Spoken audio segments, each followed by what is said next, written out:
السلام علیکم ورحمۃ اللہ وبرکاتہ۔ محترم ناظرین، آپ دیکھ رہے ہیں پیس ٹی وی اردو اور میں ہوں جعفر طیار۔ پیس ٹی وی اردو پر آپ کے لیے ایک خوبصورت سا پروگرام لے کر حاضر خدمت ہوں، جس پروگرام کا نام ہے اصلاح عقیدہ۔ ناظرین، اللہ سبحانہ و تعالی نے انسان کو اپنی عبادت کے لیے پیدا کیا اور اس کی فوز و فلاح کے لیے مختلف اوقات اور مختلف ادوار میں اپنے انبیاء کو مبعوث کیا، جو انسانیت کے لیے رشد و ہدایت کا باعث بنے۔ اسی طرح وقت آخر میں جناب محمد رسول اللہ صلی اللہ علیہ وسلم کی صورت میں اس کائنات بہار آئی۔ آپ صلی اللہ علیہ وسلم انسانیت کے لیے ایک خوبصورت دین لے کر آئے جسے اسلام کہا جاتا ہے، اور الحمدللہ جسے ہم نے قبول کیا اور آج ہم مسلمان ہیں۔ انہوں نے ہمیں مختلف عقائد دیے جن کے ذریعے ہم اپنے اللہ سبحانہ و تعالیٰ سے اپنا تعلق قائم رکھیں۔ اسلام کی جو بنیادی پہچان ہے اور جو مسلمان کی بنیادی پہچان ہے، بدقسمتی سے آج کے وقت میں جب ہم دیکھتے ہیں تو ہمارے عقائد میں، ہمارے معاملات میں ایک بگاڑ آ چکا ہے۔ جو عقیدہ اللہ سبحانہ و تعالیٰ کے بارے میں ہمارا ہونا چاہیے، اس میں کافی سارے تغیر و تبدلات ہو چکے ہیں۔ ہم لوگ جو ہے وہ غلط فہمیوں کا شکار ہو چکے ہیں۔ معاشرے کی جو مروجہ صورتحال ہے اس کے پیش نظر یہ سارا بگاڑ آ چکا ہے۔ تو اس ضمن میں پیس ٹی وی اردو پر جو ایک پروگرام آپ کے لیے پیش خدمت ہے وہ ہے اصلاح عقیدہ۔ ہماری رہنمائی کے لیے میرے ساتھ تشریف فرمائے ہیں جناب ابو انشا قاری خلیل الرحمان جاوید صاحب۔ آپ ممتاز مذہبی اسکالر ہیں اور پاکستان کے مختلف ٹی وی چینلز پہ اسلام کی تعلیمات کے سلسلے میں جو ہے وہ جاتے رہتے ہیں اور کافی سارے پروگرامز میں الحمدللہ کر چکے ہیں، اور آج ہماری خوش قسمتی ہے کہ پیس ٹی وی کے آنگن میں انہوں نے ہمیں خدمت کا موقع دیا ہے، اور ان باتوں سے انشاءاللہ جو تأثر ہوگا ہم اپنے قلوب و اذہان کو اس سے معطر کریں گے۔ قاری صاحب بہت بہت شکریہ، اللہ تعالیٰ آپ کو جزائے خیر دے۔ آج کے پروگرام کی ابتدا کرتے ہوئے آپ سے میرا پہلا سوال ہے، جو ہمارے پروگرام کا عنوان ہے اصلاح عقیدہ۔ یہ بتائیے کہ عقیدہ کسے کہتے ہیں؟ جعفر صاحب، پہلے تو میں پیس ٹی وی اردو کا شکر گزار ہوں، اور پھر آپ کا بھی شکر گزار ہوں کہ آپ نے اس خوبصورت محفل میں مجھے ناچیز کو دعوت دی اور اصلاح عقیدہ جیسے خوبصورت عنوان پر اپنے خیالات کے اظہار کا موقع فراہم کر کے مجھے یہ سعادت بخشی۔ آپ کا بھی، آپ کی پوری ٹیم کا اور پیس ٹی وی کا بے حد شکریہ۔ عقیدہ کیا ہے؟ عقیدہ در حقیقت اس گہری اور پختہ گینٹ کو کہتے ہیں جو ایک دفعہ لگا لی جائے تو پھر کھل نہ سکے۔ جی، شرعی اصطلاح میں عقیدہ وہ نظریات، وہ عقائد، وہ خیالات ہیں جو انسان کسی چیز کے بارے میں پختہ اور یقینی طور پر اپنے دل میں قائم کر لیتا ہے۔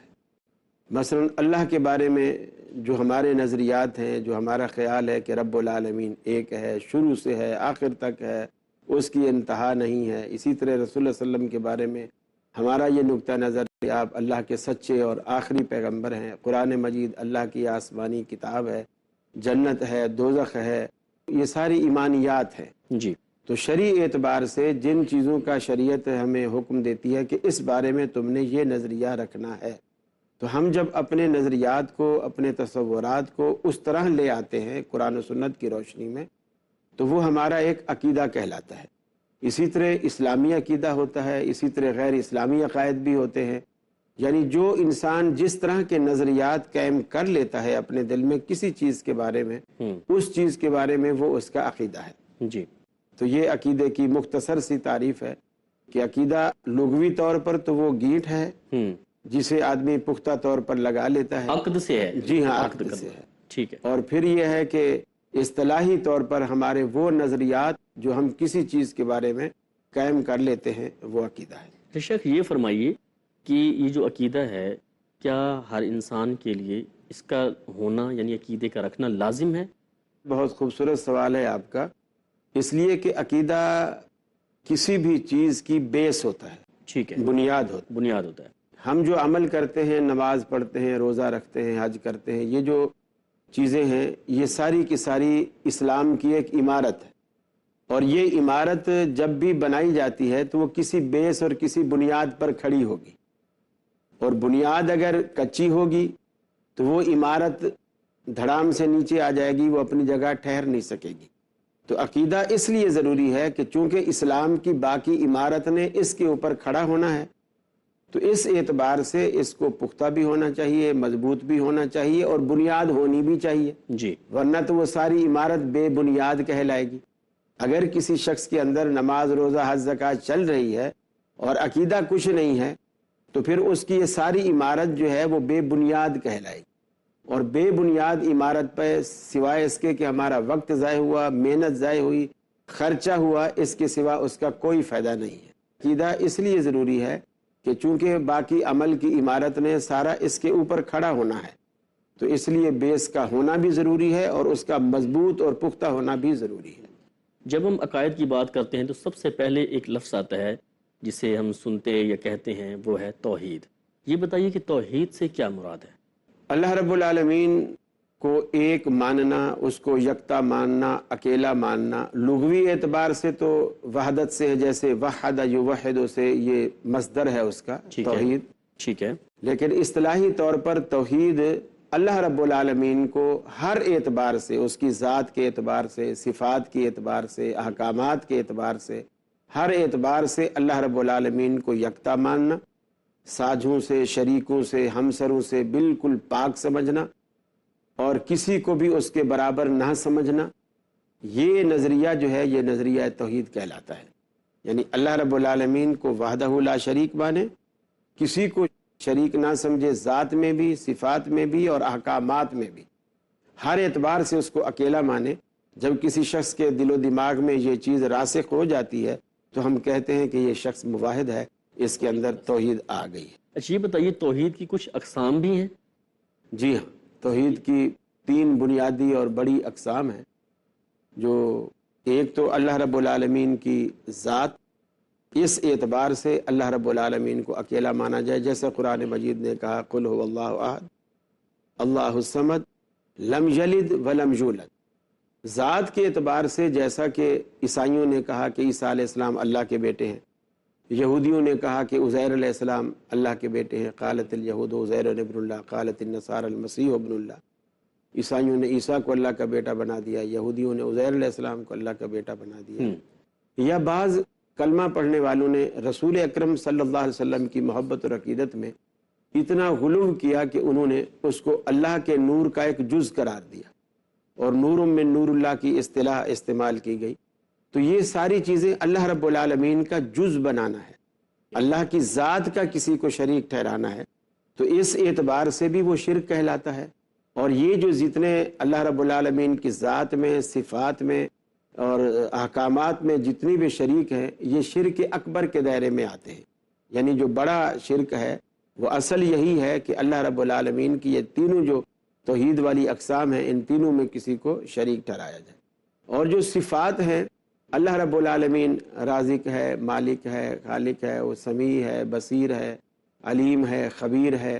اب ہم یہ اوصاف کسی اور کو دیں اور یہ کسی اور کے بارے میں یہ نقطہ نظر رکھیں کہ وہ بھی ایسا کر سکتا ہے، وہ بھی ایسا سن سکتا ہے، جیسے یہاں سے ہم آواز لگائیں اور انڈیا میں بیٹھے ہوئے کسی شخص کے بارے میں کوئی وسیلہ نہیں، کوئی ذریعہ نہیں، کوئی موبائل نہیں، کوئی تار نہیں، فون نہیں، ہم اس طرح ایسا ہی عقیدہ رکھیں۔ یہ فوق الاسباب سننا اللہ رب العالمین کا خاصہ ہے، فوق الاسباب دیکھنا اللہ رب العالمین کا خاصہ ہے۔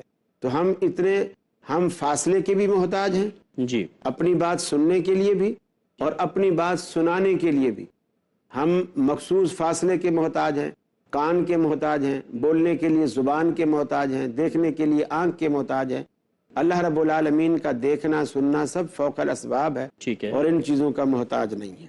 اور تیسری قسم ہے اللہ رب العالمین کی جو احکامات ہیں، یعنی اللہ رب العالمین شریعت ساز ہے، حلال کرنا، حرام کرنا، یہ اللہ رب العالمین کے دائرہ اختیار میں ہے، یہ کسی کو اختیار نہیں۔ حتیٰ کہ نبی کریم صلی اللہ علیہ وسلم نے بھی جب بیویوں کے کہنے پر انہوں نے سازش کی اور ان کی سازش کا شکار ہو کر آپ نے شہد سے متعلق کہا کہ میں آج کے بعد شہد نہیں کھاؤں گا، تو نبی کریم صلی اللہ علیہ وسلم کو اللہ رب العالمین نے فوراً کہا لما تحرم ما احل اللہ لک، اے حبیب آپ اس چیز کو کیوں حرام کرتے ہو اور کیسے حرام کر سکتے ہو جس کو اللہ رب العالمین نے آپ کے لیے حلال کیا ہے۔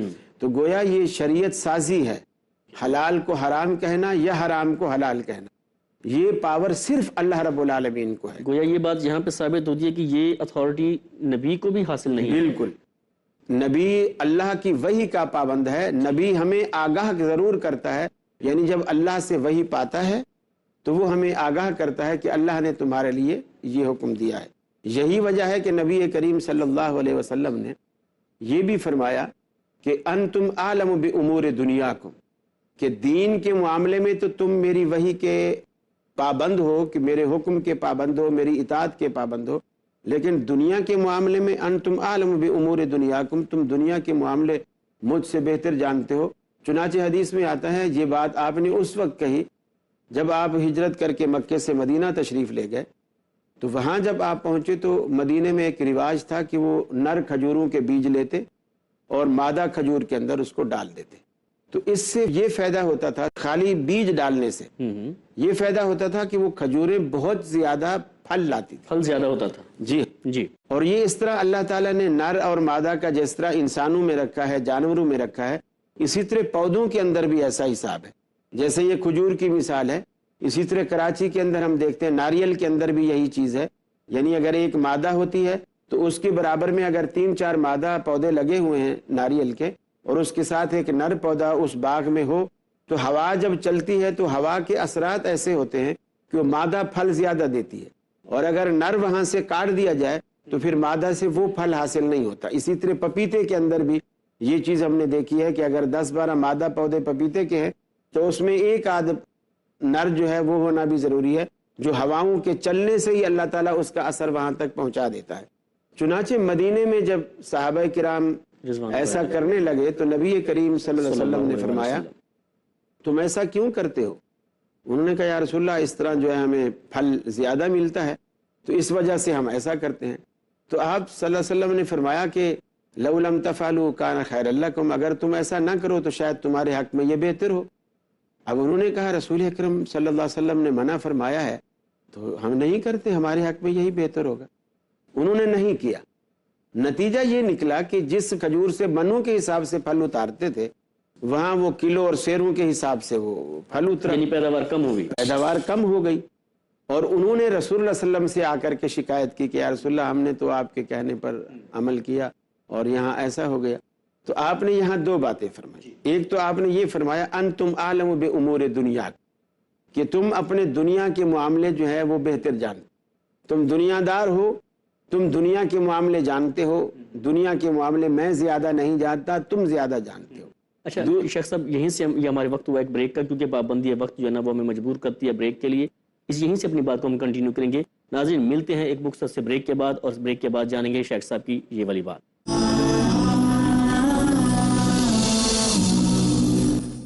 السلام علیکم ورحمۃ اللہ وبرکاتہ، welcome back from the break. اور بریک سے جانے سے قبل ابو انشا قاری خلیل الرحمن جاوید صاحب ہماری رہنمائی فرما رہے تھے توحید ربوبیت کے عنوان پہ۔ جی شیخ صاحب۔ تو نبی کریم صلی اللہ علیہ وسلم نے پھر انہیں یہ فرمایا کہ انما انا بشر، میں ایک انسان ہوں، اذا امرتکم بشیء من امر دینکم فخذوا بہ، کہ جب میں تمہیں دین کے معاملے میں کوئی حکم کروں تو اسے فوراً لے لیا کرو۔